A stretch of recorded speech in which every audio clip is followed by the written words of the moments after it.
আগের এই ক্লাসটিতে আমি স্কুল সার্ভিস কমিশন পরীক্ষার ভূগোল সিলেবাসের জিওমরফোলজি পার্ট থেকে ওয়েদারিং বা আবহবিকার এবং মাস ওয়াস্টিং সম্পর্কে প্রাথমিক আলোচনা করেছি।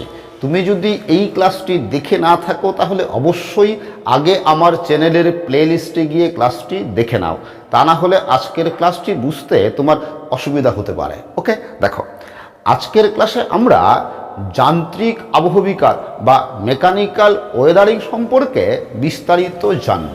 ঠিক আছে, তো চলো আমরা প্রথমেই দেখে নেই যে যান্ত্রিক আবহবিকার কি। আমি আগের ক্লাসেই বলেছিলাম যে কোনো শিলাস্তর যদি বাইরের কোনো শক্তির দ্বারা ভেঙে টুকরো টুকরো বা চূর্ণ বিচূর্ণ হয়ে সেখানেই পড়ে থাকে তখন তাকে বলা হয় যান্ত্রিক আবহবিকার। তোমাদের কিন্তু জটিল সংজ্ঞা মুখস্থ করার কোনো প্রয়োজন নেই, কারণ যেহেতু তোমাদের পরীক্ষায় এমসিকিউ প্যাটার্নে হবে, ফলে মূল বিষয়বস্তুটা যদি মনে রাখতে পারো তাহলেই প্রশ্নের উত্তর তোমরা করতে পারবে। ঠিক আছে, তো দেখো এই যান্ত্রিক আবহবিকার কি আরেকটু ভালো করে বললে কি হয়। দেখো যে উষ্ণতা, বৃষ্টিপাত, আর্দ্রতা, তুষারের কেলাস গঠন, শিলাস্তরের ভার লাঘব বা চাপ হ্রাস, এইসব কারণে শিলাস্তর ভেঙে চূর্ণ বিচূর্ণ হয়ে যদি সেখানেই পড়ে থাকে তখন তাকে বলা হয় যান্ত্রিক আবহবিকার। আর তোমরা একটা বিষয় জানো যে যান্ত্রিক আবহবিকারে কি হয়, শিলার মূল বৈশিষ্ট্যের কোনো পরিবর্তন হয় না, শুধুমাত্র শিলার ভৌত পরিবর্তন হয়, মানে আকৃতিগত পরিবর্তন হয়, শিলার কোনো রাসায়নিক পরিবর্তন হয় না। ঠিক আছে, এবার তাহলে দেখে নেই চলো যে যান্ত্রিক আবহবিকারের প্রক্রিয়াগুলি কি কি। ওকে, কিরকম দেখো যে ভূবিজ্ঞানী পেরি রাইস 1950 সালে যান্ত্রিক আবহবিকারের 5টি প্রক্রিয়ার উল্লেখ করেন। ওকে, এই 5টি প্রক্রিয়া কি তোমরা আবার বোর্ডে লক্ষ্য করো। দেখো যে যান্ত্রিক আবহবিকারের প্রধান 5টি প্রক্রিয়া বা কারণ হলো কিরকম। দেখো যে যান্ত্রিক আবহবিকারের প্রক্রিয়া 5টা প্রক্রিয়া কি কি দেখো। প্রথমে হচ্ছে দেখো যে উষ্ণতার তারতম্যজনিত যান্ত্রিক আবহবিকার। আমি কিন্তু সঙ্গে যান্ত্রিক আবহবিকা শব্দটা লিখিনি, প্রত্যেকটা সঙ্গেই যান্ত্রিক আবহবিকার কথাটা লিখতে হবে। ঠিক আছে, 2 নম্বর দেখো কেলাস গঠনজনিত যান্ত্রিক আবহবিকার। 3 নম্বর দেখো শিলাস্তরের চাপ হ্রাসজনিত যান্ত্রিক আবহবিকার। 4 নম্বর দেখো বৃষ্টিপাতজনিত যান্ত্রিক আবহবিকার ও কলয়েড প্লাকিং। ওকে, 5 নম্বর দেখো জৈবিক কার্যাবলী। এবার প্রত্যেকটা প্রক্রিয়ায় কি বলতো আবার বিভিন্ন রকম পদ্ধতি আছে। কিরকম দেখো, যেমন উষ্ণতার তারতম্যজনিত যান্ত্রিক আবহবিকারের 3টা প্রক্রিয়া আছে। কি কি? প্রস্তরচায়ী খণ্ডীকরণ, স্বল্পমোচন, ক্ষুদ্রকণা বিসরণ। তোমরা এগুলো জানো, তাই তো। এরপরে দেখো কেলাস গঠনজনিত যান্ত্রিক আবহবিকারের 3টা প্রক্রিয়া আছে। কি কি? তুষারের কেলাস গঠন, এর আরেক নাম কিন্তু তুহিন খণ্ডীকরণ। ওকে, এবার দেখো 2 নম্বরটাকে হিমায়িত স্ফীতি, 3 নম্বর কি লবণের কেলাস গঠন। ঠিক আছে, দেখো শিলাস্তরের চাপ হ্রাসজনিত যান্ত্রিক আবহবিকার এর 2টা প্রক্রিয়া আছে। কি কি? দেখো শিটিং, স্পেলিং।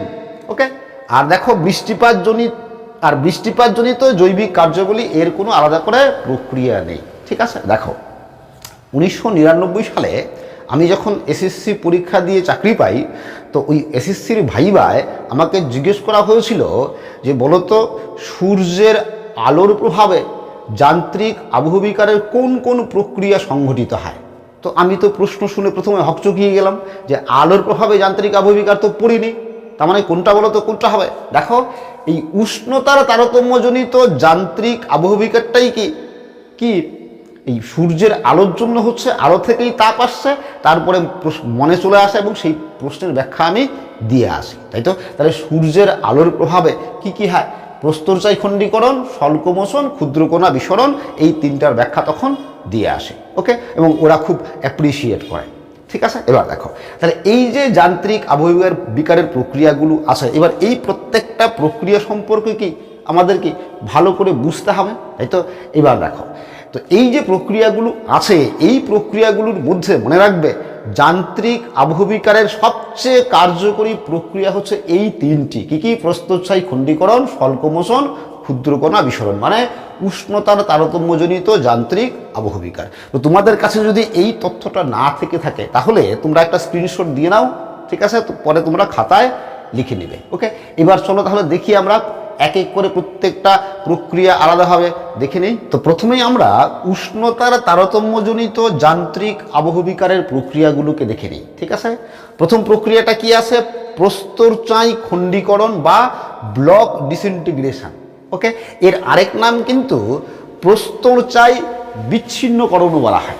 ঠিক আছে, প্রক্রিয়াটা কিভাবে ঘটে তোমাদের মোটামুটি জানা আছে, এই তো? তবু একবার শুনে নাও, দেখো কীরকম। যে এই প্রস্তরচাই খণ্ডীকরণ প্রক্রিয়া উষ্ণ মরু অঞ্চলে, যেখানে দিন ও রাতের তাপমাত্রার পার্থক্য খুব বেশি হয়, সেই সব জায়গায় ঘটে। তোমরা মনে রাখবে, সাধারণত যে তাপমাত্রা যদি 17 ডিগ্রি থেকে 55 ডিগ্রি সেন্টিগ্রেড পর্যন্ত উঠানামা করে, তাহলে শিলাস্তরে সংকোচন ও প্রসারণের মাত্রা সবচেয়ে বেশি হয়। ঠিক আছে, কীরকম দেখো মরু অঞ্চলে কিভাবে হয়। দেখো দেখো মনে করো মরু অঞ্চলে এই কোনো শিলাস্তরের উপরি অংশ। ঠিক আছে, তো দিনের বেলায় সূর্য উঠলে সূর্য তাপ পড়লো, সূর্য আলো পড়লো, তাপ পেলো, তো এই যে উপরি অংশ উত্তপ্ত হবে, তাই তো? তো শিলা কি? শিলা আমরা কি জানি তাপের কুপরিবাহী, তাই তো? ফলে এই শিলার উপরি অংশ যতটা উত্তপ্ত হবে, কুপরিবাহী হওয়ায় কি বলতো, শিলার নিচের অংশে ভেতরে কিন্তু তত পরিমাণে তাপ পৌঁছাবে না, কি তাই কিনা? ফলে শিলাস্তরের উপরি অংশ বেশি উষ্ণ হবে এবং বেশি প্রসারিত হবে, তাই তো? আর ভেতরের অংশ কি হবে? কম উষ্ণ হবে, কম প্রসারিত হবে, তাই তো? সংকোচনের ক্ষেত্রেও তাই। কি হবে? শিলাস্তরের উপরি অংশ কি, যেটা বেশি প্রসারিত হয়েছিল তার কি সংকোচনও বেশি হবে, আর যেটা কম প্রসারিত হয়েছিল তার কি সংকোচনের মাত্রাও কম হবে, তাই তো? ফলে কি দেখা যাবে, যে একই শিলাস্তরের মধ্যে কি বলতো, এই সব ভিন্ন রকম সংকোচন প্রসারণের জন্য কি বলতো অসম পীড়ন ঘটবে, স্ট্রেস তৈরি হবে। ওকে, আর এই পীড়ন একটা নির্দিষ্ট সীমা অতিক্রম করলে কি হবে বলতো, যে এই শিলাস্তরে কি হয়, তখন এরকম অনুভূমিকভাবে কিছু ফাটল তৈরি হয়, আবার এরকম উল্লম্বভাবেও কিছু ফাটল তৈরি হয়। ঠিক আছে, তো অনুভূমিকভাবে ফাটল তৈরি হবে, উল্লম্বভাবেও ফাটল তৈরি হবে। এভাবে চলতে থাকলে কি বলতো, এই ফাটল বরাবর ঠিক এরকম চৌকাকারে শিলার টুকরা ব্লকের মতো বেরিয়ে আসে। আর এই যে টুকরাগুলো বেরিয়ে আসে, এই টুকরাগুলো কি বলতো চৌকাকার হয়, আর এই ব্লকের মতো হয় বলে এর নাম কি বলতো ব্লক ডিসইন্টিগ্রেশন। তাহলে তোমাদের যেটা মনে রাখার বিষয়, কোথায় হয়? মরু অঞ্চলে যান্ত্রিক আবহবিকারের এই প্রক্রিয়া দেখা যায়। আরেকটা বিষয় মনে রাখবে, যে এই প্রক্রিয়া মানে প্রস্তরচাই খণ্ডীকরণ প্রক্রিয়া সবচেয়ে ভালো হয় হচ্ছে বেসল্ট জাতীয় শিলায়। অন্য শিলায় যে হয় না তা না, অন্য শিলাতেও হয়, ওকে, কিন্তু বেসল্ট শিলায় সবচেয়ে ভালো হয়। আর এই প্রস্তরচাই খণ্ডীকরণ প্রক্রিয়ায় পাহাড় পর্বত মানে যদি ঘটে, তাহলে পাহাড়ের উপরি অংশ কি বলতো সমতল বা চ্যাপ্টা হয়ে যায়। এইটুকু মনে রাখলেই তোমাদের হয়ে যাবে। এরপর দেখে নিই চলো, যে উষ্ণতার তারতম্যজনিত যান্ত্রিক আবহবিকারের আরেকটি প্রক্রিয়া কি দেখো, যে স্বল্পমোচন বা এক্সফোলিয়েশন। তোমরা মনে রাখবে, এই এক্সফোলিয়েশন মানে পিলিং অ্যাওয়ে বা ফোস্কার মতো ছাল উঠে আসা। ওকে, অনেকটা কেমন বলতো, পেঁয়াজ থেকে পেঁয়াজের খোসাগুলোকে যেরকম খুলে নেওয়া যায়, বা পেঁয়াজ থেকে পেঁয়াজের খোসাগুলো যেমন বিচ্ছিন্ন হয়ে যায় বা বিচ্ছিন্ন করা যায়, ঠিক একই রকম এরকম কোনো গোলাকার শিলাস্তর থেকে বাইরের স্তরগুলো পেঁয়াজের খোসার মতো খসে পড়ে। ওকে, এই আবহবিকারটাকেই বলা হয় কি স্বল্পমোচন বা এক্সফোলিয়েশন। এবং পেঁয়াজের খোসার মতো যেহেতু খসে পড়ে, এই জন্য এর আরেক নাম অনিয়ন ওয়েদারিং। এই প্রক্রিয়াটি কিভাবে ঘটে দেখো, কি জন্য ঘটে? উষ্ণতার তারতম্যের জন্য ঘটে, তাই তো? তো উষ্ণতার তারতম্যের জন্যই স্বল্পমোচন ঘটে। কোথায়? এটাও কিন্তু মরু অঞ্চলে ঘটে। তোমরা আগে যেটা দেখলে, যে প্রস্তরচাই খণ্ডীকরণ আর স্বল্পমোচন কিন্তু একই প্রক্রিয়াতে ঘটে, প্রক্রিয়াটাতে কিন্তু একই, কি উষ্ণতার তারতম্যের কারণে, তাই তো? এখানে কিভাবে ঘটে দেখো, এখানে ঘটার জন্য কতগুলো কন্ডিশন থাকতে হবে। কীরকম দেখো, যে এই স্বল্পমোচন যে শিলায় ঘটবে, সেই শিলাটা হতে হবে সমসত্ব বা হোমোজেনিয়াস। মনে রাখবে ভালো করে, কি বলছি, সমসত্ব বা হোমোজেনিয়াস মানে সমধর্মী খনিজ দ্বারা গঠিত হতে হবে। ঠিক আছে, এবার দেখো মনে করো এই কোনো শিলাস্তর আছে, এই কোনো গোলাকার শিলা আছে, প্রায় গোলাকার শিলা আছে। ঠিক আছে, ধরলাম যে মনে করো এই অংশটুকু ধরলাম, যে এইটা ধরলাম বাইরের অংশ, ওকে, শিলার বাইরের অংশ, আর এটা ভেতরের অংশ, তাই তো? আগেই বলেছি কি শিলা কি তাপের কুপরিবাহী, তাই তো। এবার দিনের বেলায় সূর্যের তাপে শিলার বাইরের অংশ মানে এই যে এইটুকু অংশ কি হবে, বেশি উষ্ণ হবে, বেশি প্রসারিত হবে, কিন্তু ভেতরের অংশটা কি হবে, কম উষ্ণ, কম প্রসারিত হবে। কেন? শিলা তাপের কুপরিবাহী বলে, তাই তো। এবার রাতের বেলায় যখন সংকোচন হবে, তাপমাত্রা কমে গেলে যখন সংকোচন হবে, তখন কি বাইরের অংশটা কি বেশি সংকুচিত হবে, ভিতরের অংশটা কি কম সংকোচন হবে। ওকে, ফলে কি হয়, এই শিলাতে কি বলো, এই ঠিক একই রকম স্ট্রেস বা কি তৈরি হয়, স্ট্রেস বা পীড়নের সৃষ্টি হয়, এবং এই পীড়নের মাত্রা একটি নির্দিষ্ট সীমা অতিক্রম করলে এই যে বাইরের অংশটুকু, শিলার বাইরের অংশটুকু, এই যে এইটুকু অংশ পেঁয়াজের স্তরের মতো খসে পড়ে।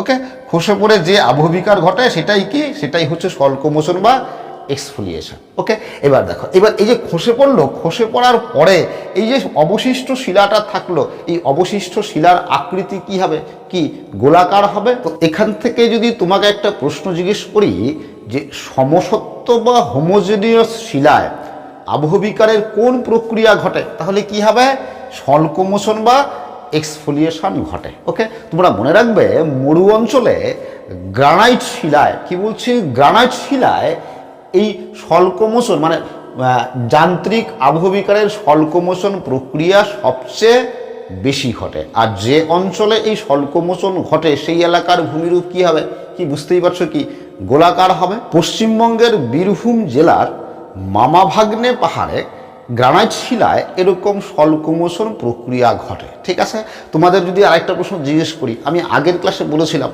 ব্যাথলিথ বলেছিলাম, তাই তো। ব্যাথলিথ কি আগ্নেয় উদ্ভিদ কোন শিলায় গঠিত, গ্রানাইট শিলায় গঠিত।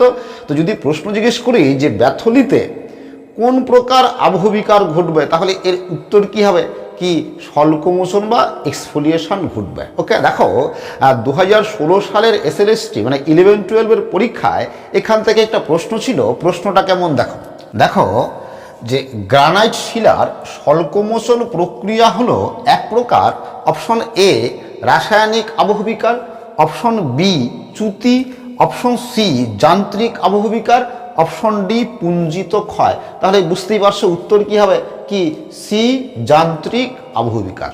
দেখো পরীক্ষাতে কিন্তু খুব জটিল প্রশ্ন থাকে না, বেশিরভাগ প্রশ্নই থাকে খুবই সহজ, দু একটা খুব জটিল প্রশ্ন থাকে। এরপর দেখো যে উষ্ণতার তারতম্যজনিত যান্ত্রিক আবহবিকারের আরেকটি প্রক্রিয়া হলো ক্ষুদ্রকণা বিস্ফোরণ বা গ্র্যানুলার ডিসইন্টিগ্রেশন। তো এই ক্ষুদ্রকণা বিস্ফোরণকে কিন্তু দানাদার খণ্ডীকরণও বলা হয়। ঠিক আছে, তো এই প্রক্রিয়াটাও আগের দুটা প্রক্রিয়ার মতোই ঘটে, কি জন্য, উষ্ণতার তারতম্যের জন্য। ওকে, এখানে বিশেষত্ব কি দেখো, যে এখানে এই ক্ষুদ্রকণা বিস্ফোরণ ঘটে সেই সব শিলায় যেসব শিলা বিভিন্ন খনিজের সংমিশ্রণে গঠিত বা শিলাগুলি বিষমসত্ব মানে বিষমসত্ব শিলায় এই ক্ষুদ্রকণা বিস্ফোরণ ঘটে। ওকে, কেন ঘটে দেখো, যেমন দেখো মনে করো এখানে এই শিলা আছে, এই শিলায় মনে করো এক একটা এক এক রকম খনিজ, এটা মনে করো কোয়ার্টজ খনিজ, এই কোয়ার্টজ, এটা মনে করো ফেলসপার। ঠিক আছে, এরকম এক একটা এক এক রকম খনিজ। আর খনিজগুলো কি বলতো, খনিজগুলো সমপরিমাণ তাপে কি বলতো, মানে খনিজগুলোর তাপ গ্রহণ করার ক্ষমতা ভিন্ন ভিন্ন হয় এবং তাদের সংকোচন প্রসারণ ক্ষমতাও আলাদা আলাদা আলাদা হয়। যেমন কি দেখো যে একই পরিমাণ তাপে বা সমপরিমাণ উষ্ণতায় এই কোয়ার্টজ খনিজ ফেলসপার খনিজ থেকে 3 গুণ বেশি উত্তপ্ত ও প্রসারিত হয়। কি বলছি, একই তাপে কোয়ার্টজ খনিজ ফেলসপার থেকে 3 গুণ বেশি প্রসারিত হয়। এবার একই শিলায় যদি কোয়ার্জও আছে, ফেলসপারও আছে, তাহলে কি হবে দেখো, কি বলছি, এটা মনে করো কোয়ার্জের অংশ আর এটা মনে করো ফেলসপারের অংশ। এবার এই শিলাটা যখন উষ্ণ মানে সূর্যের তাপে যখন উত্তপ্ত হবে, তখন কি হবে, এই শিলার এক এক অংশে কি এক এক রকম প্রসারণ ঘটবে, তাই তো। ফলে কি এই সংযোগস্থল বরাবর কি হবে, টান বা পীড়নের সৃষ্টি হবে, তাই তো। সংকোচন প্রসারণের সময় টান বা পীড়নের সৃষ্টি হবে। এভাবে দীর্ঘদিন ধরে চলতে থাকলে বা সংকোচন প্রসারণ হতে থাকলে একসময় এই শিলাটা কি বলতো, এই বিভিন্ন টুকরো হয়ে এই খনিজগুলো আলাদা আলাদা টুকরো হয়ে ভেঙে যায়, এবং ভেঙে যাওয়ার সময় কি বলতো, পিস্তল থেকে গুলি ছোড়ার মতো আওয়াজ হয়। এই জন্য মরু অঞ্চলে সূর্যাস্তের পর পিস্তল থেকে গুলি ছোড়ার মতো আওয়াজ শোনা যায়। ওকে, তো এখানে কিন্তু একটা প্রশ্ন হতে পারে যে যান্ত্রিক আবহবিকারের কোন প্রক্রিয়ায় সৃষ্টির সময় বা কোন প্রক্রিয়া সংঘটিত হওয়ার সময় শব্দ সৃষ্টি হয় বা শব্দ উৎপন্ন হয়, তাহলে উত্তর কী হবে? এই ক্ষুদ্রকণা বিস্ফোরণ বা গ্র্যানুলার ডিসইন্টিগ্রেশন। আর মনে রাখবে এই ক্ষুদ্রকণ বিস্ফোরণ কোন শিলায় ঘটবে? কি বিষমসত্ব শিলায় বা বিভিন্ন খনিজ দ্বারা গঠিত শিলায় ঘটবে। ওকে, এবার দেখো, এইবার এই যে ক্ষুদ্রকণা বিস্ফোরণ ঘটলে পরে কি বলতো, এই যে খনিজগুলো যখন টুকরা হয়ে যাবে তখন কি বলতো এক একটা টুকরায় এক একটা খনিজ পাওয়া যাবে, তাই তো? এই জন্য এই ক্ষুদ্রকণা বিস্ফোরণ ঘটলে পরে কি বলতো খনিজ সংগ্রহের সুবিধা হয়, এটাও কিন্তু মনে রাখবে। ঠিক আছে, ক্ষুদ্রকণা বিস্ফোরণ ঘটলে পরে শিলা থেকে খনিজ সংগ্রহের সুবিধা হয়। তো এই প্রক্রিয়াটা কোথায় হয় বলছি? মরু অঞ্চলে ঘটে। এবার চলো যে কেলাস গঠনজনিত যান্ত্রিক আবহবিকারের প্রক্রিয়াগুলি দেখে নেই। ঠিক আছে, প্রথম প্রক্রিয়াটা কি ছিল? তুষারের কেলাস গঠন। এই প্রক্রিয়াটাকে বলা হয় তুহিন খণ্ডীকরণ, ইংরেজিতে ফ্রস্ট শাটারিং।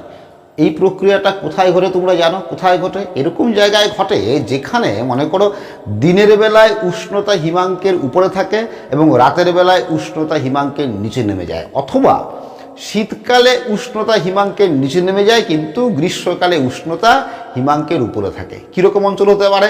উচ্চ অক্ষাংশের দিকে বা মেরু অঞ্চল হতে পারে এবং উঁচু পার্বত্য অঞ্চল হতে পারে। তো এই দুই অঞ্চলে কি হয়, মনে করো শিলাস্তর এরকম কোনো ফাটল আছে। ওকে, ফাটল থাকলে দিনের বেলায় বা গ্রীষ্মকালে মনে করো এই ফাটলে জল প্রবেশ করে আসে। ঠিক আছে, এবার এই জল কি হবে? যখন উষ্ণতা হিমাঙ্কের নিচে নেমে যাবে অথবা রাতের বেলায় অথবা শীতকালে কি হবে? এই জল কেলাস গঠন করে কি বরফে পরিণত হবে। আর আমরা কি জানি, জল যখন বরফে পরিণত হয় তখন কি আয়তনে বাড়ে, প্রায় 9 থেকে 10% আয়তনে বাড়ে। আর এই আয়তনে বাড়ার জন্য কি হবে বলতো, এই ফাটলের গায়ে কি করবে? চাপ প্রয়োগ করবে। কত চাপ প্রয়োগ করবে সেটা জানাবে, তোমরা জানলে অবাক হবে।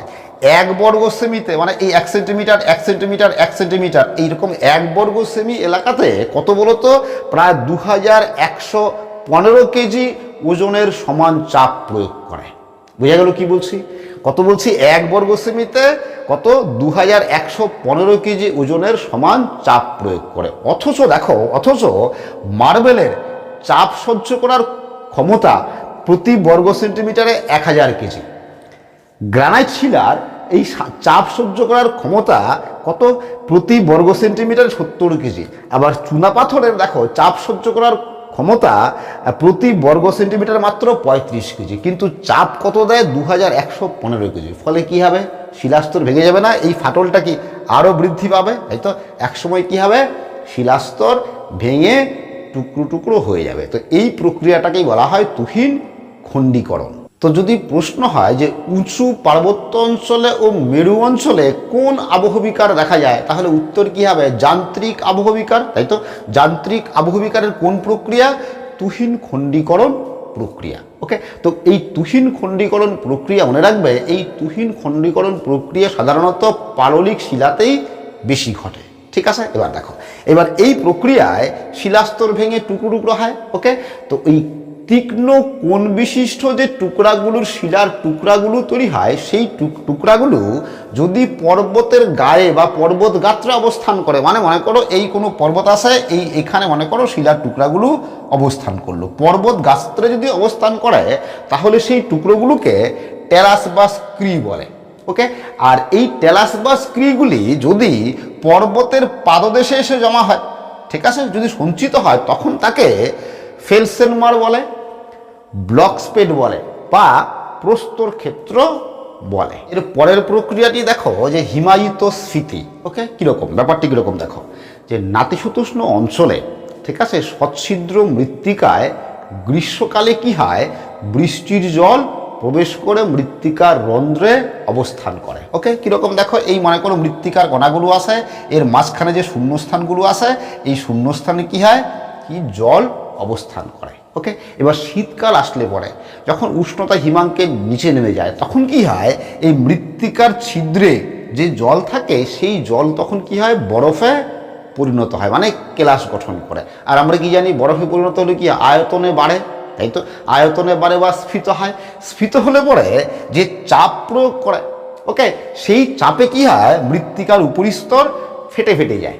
ওকে, এই ফেটে যাওয়াটাকেই বলা হয় কি বলতো, হিমায়িত স্ফীতি। এতে কি হয় বলতো, এতে কৃষিকাজের কিন্তু সুবিধা হয়। এর পরের প্রক্রিয়াটি দেখো, যে লবণের কেলাস গঠন বা সল্ট ওয়েদারিং। ওকে, কীরকম দেখো, এই লবণের কেলাস গঠন প্রক্রিয়া শুষ্ক অঞ্চলে অর্থাৎ মরু ও মরুপ্রায় অঞ্চলে দেখা যায়। কিভাবে হয় দেখো, যে শুষ্ক অঞ্চলে ভৌমজলে কি থাকে, লবণ দ্রবীভূত অবস্থায় থাকে। ওকে, এবার অতি শুষ্কতার সময় বা শুষ্ক ঋতুতে কি হয়, কৈশিক প্রক্রিয়ায় এই ভৌমজল উপরের দিকে উঠে আসে, ভৌমজল উপরের দিকে উঠে আসে, আর এই জলের মধ্যে কি আসে, লবণ দ্রবীভূত অবস্থায় আসে, তাই তো।